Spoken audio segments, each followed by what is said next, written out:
the Toyota RAV4. Now, it's a bit like the actor Mickey Rourke. You see, back in the 1990s, it was a small, lithe, yet rugged looking thing. Yeah, over the years, it's kind of piled on the pounds, had some unusual facelifts. So yeah, you see, at least the Toyota's facelifts have been a bit more successful than Mickey's. And I actually like the design of this new car. Like this colour as well, that's why I've worn these trousers in homage to this wonderful colour. Now, the interior design of this car is pretty unusual. Personally, I really like it, but then one person's quirky is another person's weird. But I think it's a bit like a budget Lexus, and it's exactly what a Toyota is though, isn't it?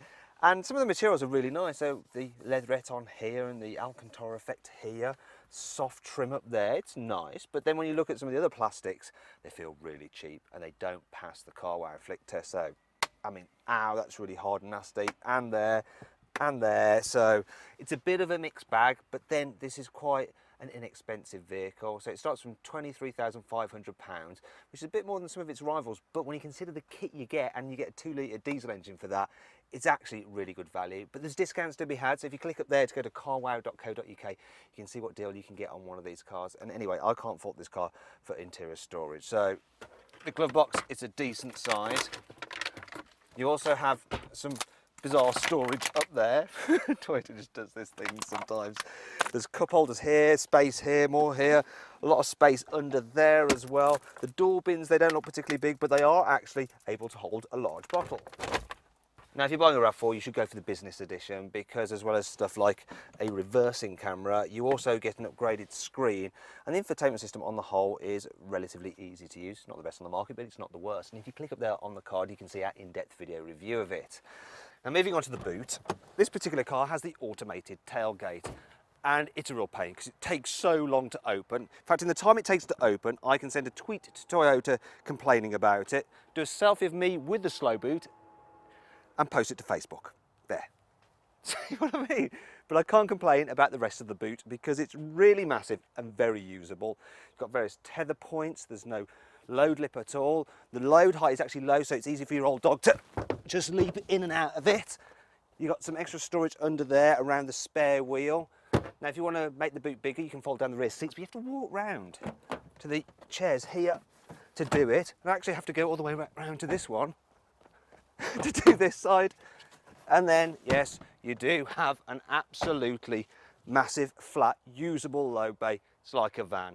Now, I'll just shut this boot and that'll give me time to go round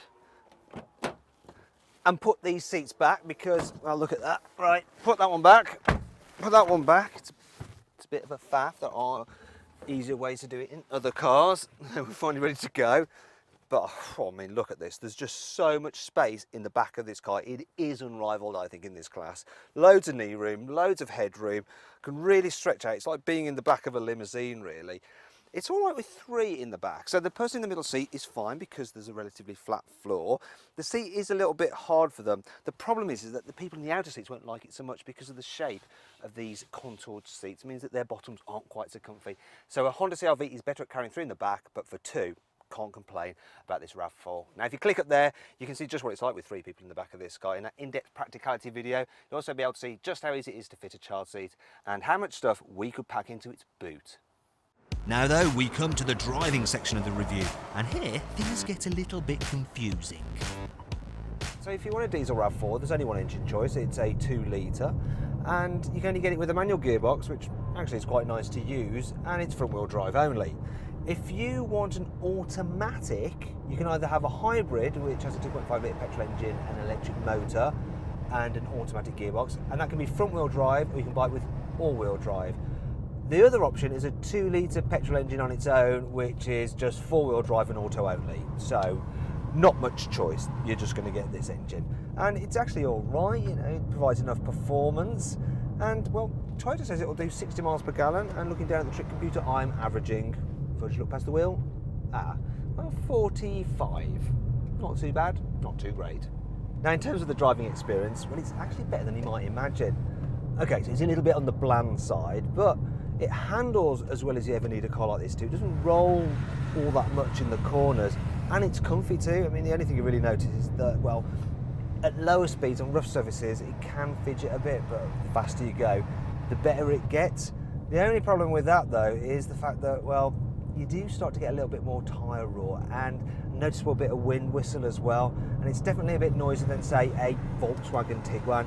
I do think the visibility is really good though, so obviously you're sitting up high, but this dash is quite low, so it's really easy to see where the corners of the vehicle are. Also these pillars, they're nice and thin at the front and the back, so all-round visibility is good, and you can see for yourself by clicking up there to join me for a passenger ride in my 360-degree video review of this car.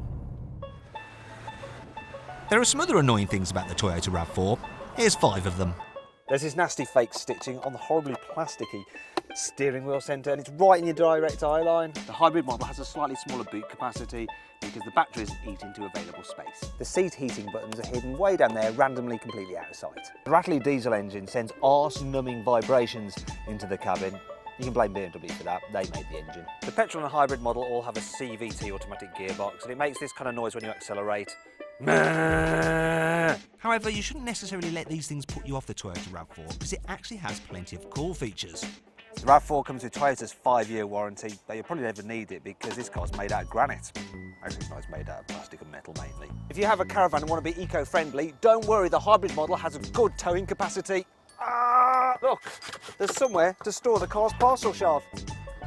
That's totally made my afternoon. You can alter the height that the electric tailgate opens to so you don't bash it in low parking spaces. You get this handy boot netting system, which is also perfect for trapping small animals.